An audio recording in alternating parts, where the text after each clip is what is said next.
एक आदर्श गृहस्थको कस्तो गृहस्थीलाई सच्चा गृहस्थी भनिन्छ? शास्त्रमा के बताइएको छ यसबारे?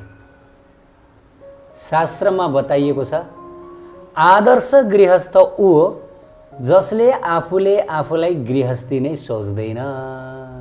ल, सच्चा गृहस्थ ऊ हो जसले आफैले आफैलाई म गृहस्थ होइन म गृहस्थ होइन भनेर सोच्दछ।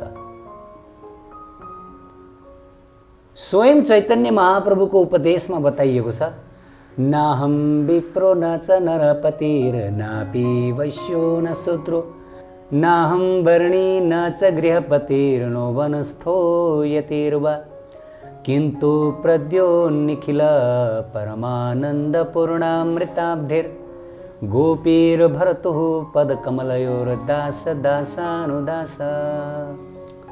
पद्यावली 74 नंबरको श्लोकमा बताइयो महाप्रभुको सिद्धान्त। महाप्रभुले हामीहरूलाई शिक्षा दिबक्स्यो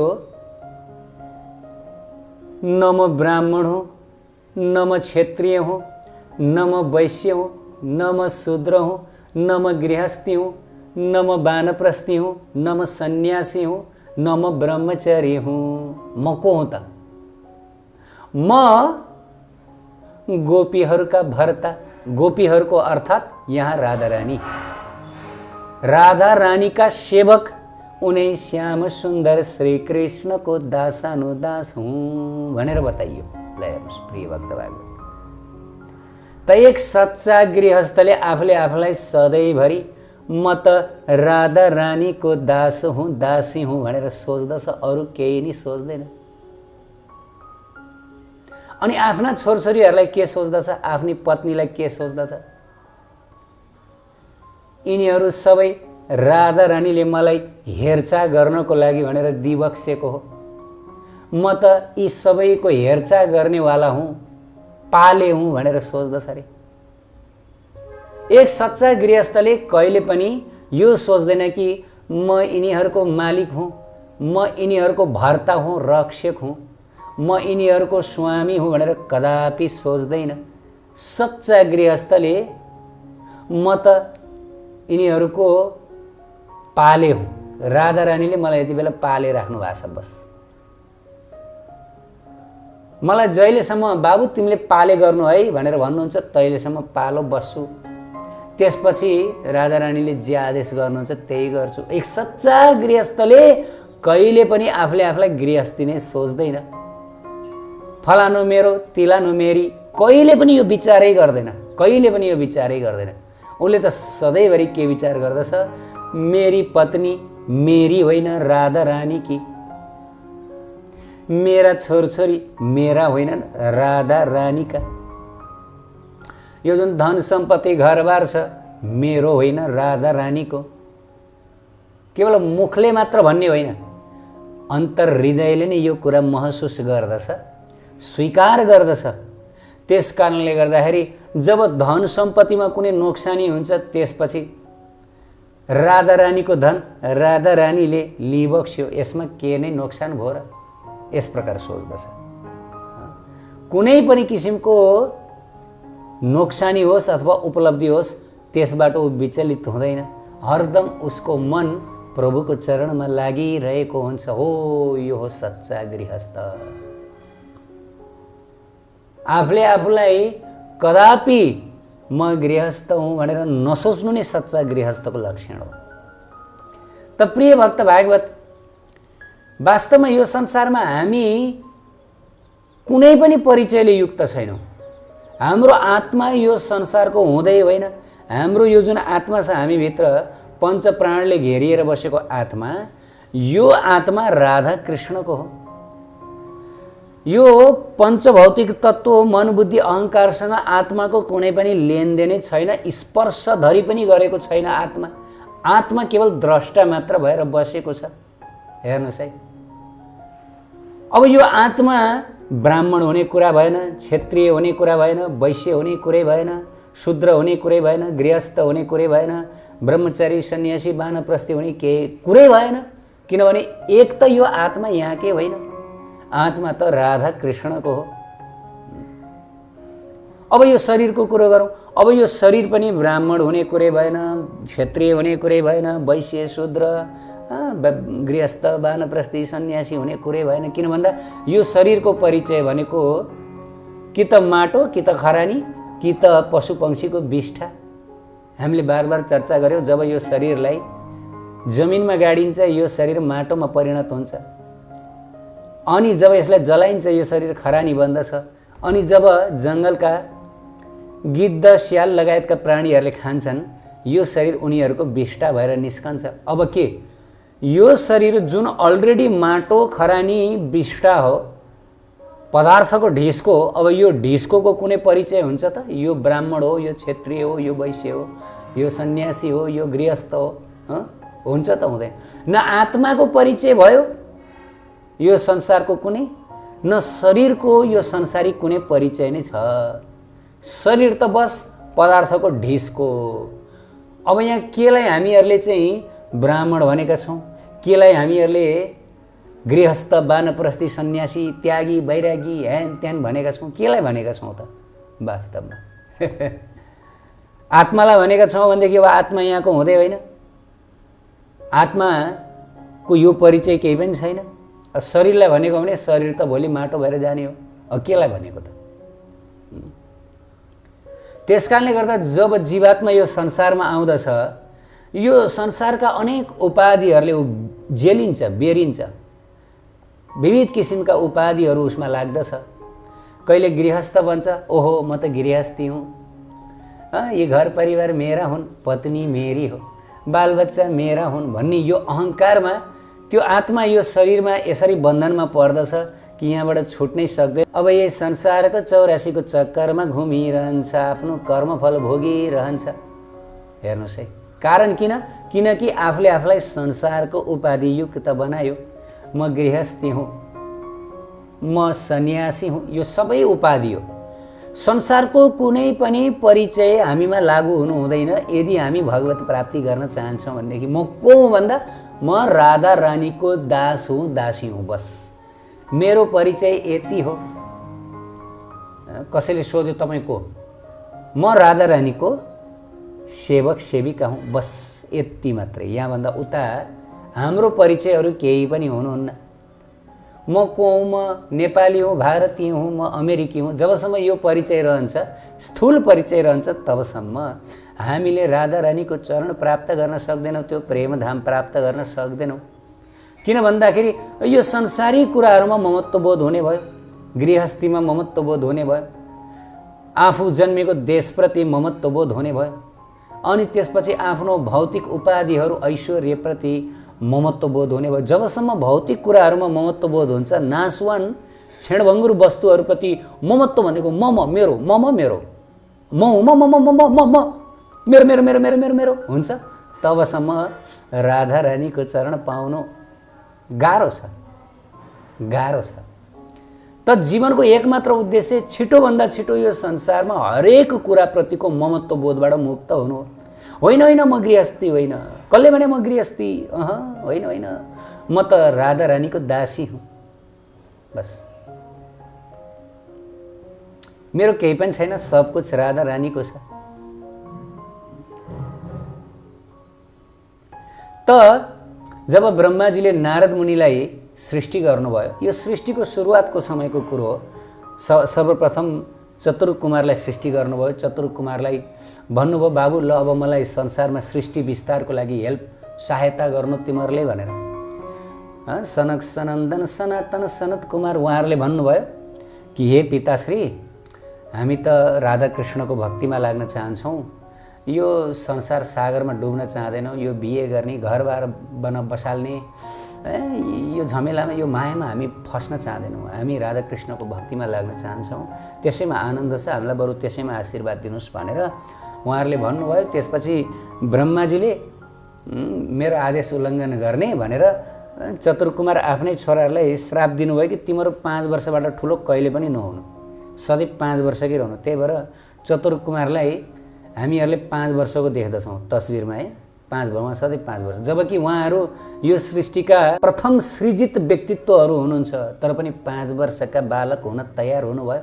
तर संसार सागरमा डुब्न तयार हुनु भएन, गृहस्थी जीवनमा आउन चाहनु भएन। बडा भयानक छ गृहस्थी जीवन संसारको, विचार गर्ने हो भनेदेखि वास्तवमा बडा झमेला छ। एकदमै मायाको जालमा फस्ने चान्स धेरै छ, प्रभुलाई भुल्ने चान्स धेरै छ, धेरै होइन लगभग 100% नै छ। यदि महत कृपा भयो, महापुरुषको कृपा भयो भने मात्रै उद्धार हुनु सम्भव छ, होइन भनेदेखि त यो संसार रूपी अन्धकूपमा, यो विभिन्न कारोबार रूपी अन्धकूप, यो विभिन्न इन्द्रिय तृप्ति रूपी अन्धकूप, यो विभिन्न भोग विलास रूपी अन्धकूप, यो विभिन्न संसार रूपी भयानक अन्धकूपमा सधैँभरिको लागि डुब्ने चान्स लगभग 100% छ। महत कृपा नभएसम्म उद्धार हुँदैन। त्यसकारणले गर्दा महापुरुषहरू, महान सन्तहरू, विरक्तहरू, गृहस्थीहरूको उद्धारको लागि घर घर भ्रमण गर्नुहुन्छ, उपदेश दिनुहुन्छ, आसक्ति छोडाउने कोसिस गर्नुहुन्छ। पत्नी, घर, भार, सम्पत्ति यो सम्पूर्ण कुरा मिथ्या हो, यो सबै कुरा भनेको अशाश्वत हो, यिनबाट केही फाइदा छैन, प्रभुमा मन लगाऊ, राधा रानीको भक्ति गर, स्वरूप साक्षात्कार प्राप्त गर भनेर यस प्रकार दिव्य ज्ञान प्रदान गर्दै हिँड्नुहुन्छ। त यदि सन्त महापुरुष नहुने हो भनेदेखि त गृहस्थीहरू त भोग विलासको संसारमा डुबेर बर्बाद हुन्छ। त प्रिय भक्त भागवत चतुर कुमारहरूले ब्रह्माजीको यो प्रस्ताव स्वीकार गर्नु भएन र उहाँहरू 5 वर्षकै रहन तयार हुनुभयो। अब त्यसपछि कसको सृष्टि भयो? त्यसपछि रुद्रको सृष्टि भयो। अनि रुद्रजीलाई पनि ल तिमी गृहस्थी बन्नु, अब मलाई संसारमा सृष्टि विस्तारको लागि सहायता गर्नु भन्दा रुद्रले सहायता त गर्नुभयो, तर रुद्रका जति पनि सन्ततिहरू प्राय तमोगुणले युक्त हुनुभयो। त्यसपछि ती सन्ततिहरूले पुरा ब्रह्माण्डलाई नै ध्वस्त पार्न थाल्नुभयो। किनकि शिवजी यद्यपि उहाँ तमोगुणी हुनुहुन्न, तर पनि उहाँले तमोगुणको प्रतिनिधित्व गर्नुभएको छ। त्यसपछि ब्रह्माजीले शिवजीलाई आदेश दिनुभयो, बाबु अब तिमीले यो प्रजनन कार्य छोड र तिमी अब हिमालयमा गएर प्रभुको ध्यान गरेर बस, भजन गरेर बस, यो आदेश दिबक्स्यो। अब त्यसपछि उत्पत्ति भयो कसको? नारद मुनिको।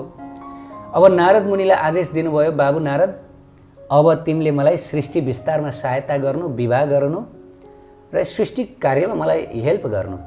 त्यसपछि नारद मुनिले सिधै भन्नुभयो ब्रह्माजीलाई, पितालाई, विहाय कृष्ण सेवम च पीयूषादधिकं प्रियम कोमुडो विषमाश्नोति विषम विषयाविदम। त नारद मुनिले ब्रह्माजीलाई बडा सुन्दर, बडा घत लाग्ने उक्ति बताउनु भयो। सबैजनाले कृपया ध्यान दिएर सुन्नु होला। नारद मुनिले ब्रह्माजीलाई बताउनु भयो, हे पिता, मधुर भन्दा पनि मधुर अमृत समान श्री कृष्णको प्रेममय सेवा छोडेर को मूढ, को मूर्ख 20 रूपी यो संसारको विषय पान गर्न चाहन्छ? म पान गर्न चाहन्न। म यो विषय रूपी गृहस्थ जीवनमा प्रवेश गर्न चाहन्न, पत्नी स्वीकार गर्न चाहन्न। मलाई त राधा कृष्णको यो प्रेममय सेवामा बडो आनन्द प्राप्त भइरहेको छ। विहाय कृष्ण सेवम च पीयूषाद अधिकम प्रियम। हरे अमृत भन्दा पनि स्वादिलो छ यो प्रेम सेवा। तपाईँ कस्तो कुरा गर्दै हुनुहुन्छ पिताश्री? मलाई यो भयानक भन्दा भयानक यो माया जगतमा किन पठाउन कोसिस गर्दै हुनुहुन्छ, जहाँ एकचोटि गएपछि जीवात्माको फेरि फिर्ता हुँदै हुँदैन। माया संसार यति खतरनाक छ, एकचोटि मायालाई आलिङ्गन गरिसकेपछि अब यहाँबाट उद्धार पाउनु, अरे बाफ रे बाफ। एउटा दक्ष सिकारीको जालमा जब कोही हिरण पर्दछ, त्यसपछि त्यो हिरण के सिकारीको जालबाट मुक्त हुन सक्छ? बडा गाह्रो छ, लगभग असम्भव। त्यसै गरी एकदम खतरनाक भौतिक शक्ति मायाको जब हामी अधीनमा आउँदछौँ, घर बार, गृहस्थ, पत्नी, पुत्र, पैसा आदिको रूप, कारोबारको रूपमा, यी सबै मायाका विस्तारहरू त हुन् नि। मायाले आफ्नो जालो फैला कि त हुन् नि। पत्नीका रूपमा, पुत्र पुत्रीका रूपमा, पौत्रका रूपमा, सम्पत्तिका रूपमा, कारोबारका रूपमा, यो त्यो एकचोटि फसिसकेपछि यहाँ यसरी जालोमा हामी जेल्लिन्छौँ, यसरी जालोमा जेल्लिन्छौँ जसरी माकुराको जालोमा यदि कुनै किरा पर्यो भनेदेखि त्यो त्यहाँबाट जति भाग्न खोज्छ त्यति त्यहाँ जेलिन्छ अनि माकुरा आउँछ खाइदिन्छ सिद्ध्याइदिन्छ। यो संसारमा हामी सबैको स्थिति त्यही हो, सबको स्थिति त्यही हो। त्यसकारणले गर्दा नारद मुनिले एकदमै हात जोडेर भन्नुभयो, पिताश्री मलाई यो संसारमा नपठाइ बक्स्योस्, म यो माया जगतमा जान चाहन्न, म यो गृहस्थी जीवन स्वीकार गर्न चाहन्न।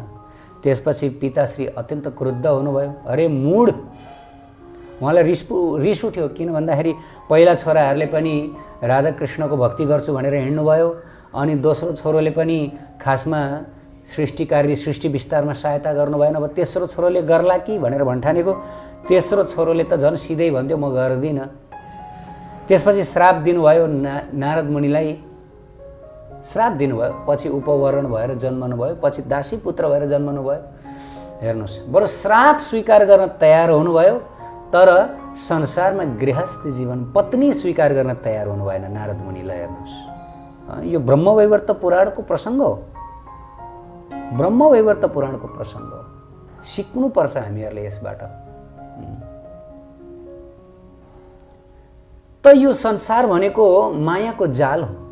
जसरी एउटा सिकारीले जाल फिजाएको हुन्छ र त्यो जङ्गलमा चर्दै गरेका दुईजना हिरण र हिरणी त्यो जालभित्र आएर पस्दछन्, कैद हुन्छन्। अब ती दुई हिरण र हिरणी कसरी के गरी हुन्छ यो सिकारीको जालबाट मुक्त हुने जुक्ति खोज्न नलागेर एक अर्कामा आकर्षित भइदिए। ओहो, कस्तो राम्री हिरण, कस्तो ह्यान्डसम हिरण।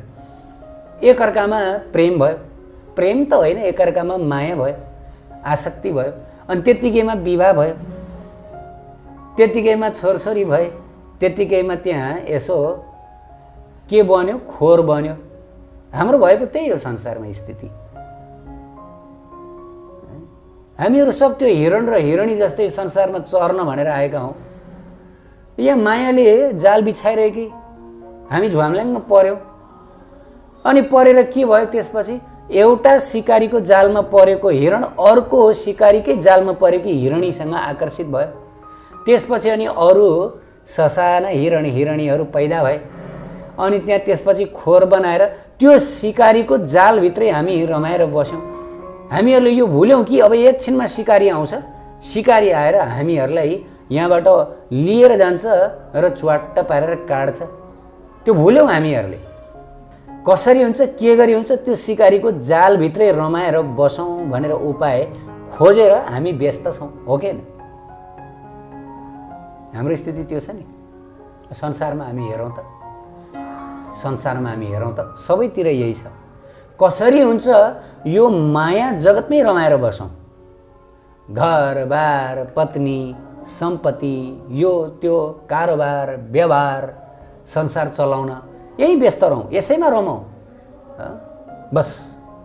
अनि त सबैको चेतना बाटोमा हामी देख्छौँ, सबैजना एकदमै व्यस्त भएर कसैको वास्ता नगरिकन हिँडिरहेका हुन्छन् रफ्तारले फटाफट सुटकेस बोकेर। सबजना एकदमै पसिना काडी काडी। किन भन्दा अब यो संसारमै रहनको लागि, जसरी त्यो हरिण र हरिणी त्यही सिकारीको जालभित्र बस्नको लागि भनेर त्यस्तो। तर याद गर्नुहोस्, पछि भयानक काल आएर हामीहरूलाई मृत्युको मुखमा पुर्याइदिन्छ, सबै कुरा हरण गरिदिन्छ, सब कुरो हरण गरिदिन्छ। त्यो हरिणीसँगको हाम्रो सम्बन्ध पनि हरण गरिदिन्छ, त्यहाँभित्रको हाम्रो खोर पनि भत्काइदिन्छ, हाम्रा बालबच्चाहरूलाई पनि त्यो कालले लिएर जान्छ, सब कुरो कालले चुडेर लिएर जान्छ। जसरी त्यो सिकारीले तिनीहरूलाई लिएर गएर चाहिँ त्यो हरिणलाई पनि हरिणीलाई पनि अनि त्यो हरिण र हरिणीका ती पाठापाठीहरूलाई पनि लगेर च्वाट्ट पारेर काट्छै काट्दैन हो। त्यसै गरी कालले हामीहरू सबैलाई सर्वनाशको मुखमा पुर्याइदिन्छ। बडा भयानक छ। त्यसकारणले प्रिय भक्त भागवत, जीवन के हो? जीवन यो माया जालबाट मुक्त हुने हो। माया भनेको के हो? भ्रम, जुन छैन। हामी यस्तो स्थानमा बसिरहेका छौँ जुन भ्रमै भ्रम छ, हर कुरा भ्रम छ। अर्थात् जुन वास्तविक होइन, जुन एउटा छाया हो, वास्तविकताको छाया हो। त्यो वास्तविकताको छायामा हामी रुमलेर बसिरहेका छौँ र छायालाई नै सत्य मानेका छौँ। म गृहस्थ हुँ। म धनी हुँ, म इन्जिनियर हुँ, म डाक्टर हुँ, म नेपाली हुँ, म अमेरिकी हुँ। संसारमा परिचयहरू। सर्वोपाधि विनिर्मुक्तम तत्पदे त्वयेन निर्मलम।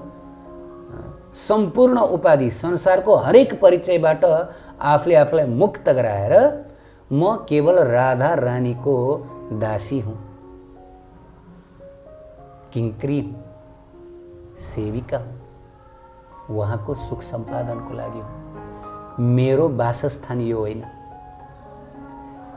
मेरो त गोलोकमा पनि जहाँ युगल मिलन हुन्छ, राधा माधवको दिव्य प्रेम लीला हुन्छ, त्यही हो मेरो स्थान। यो दिव्य अभिमानले युक्त हुनु पर्यो, चिद अभिमानले युक्त हुनु पर्यो। हरदम यही विचार राखिरहनु पर्यो। त शास्त्रमा बताइएको छ कि गृहस्थी जीवनको आवश्यकता छैन।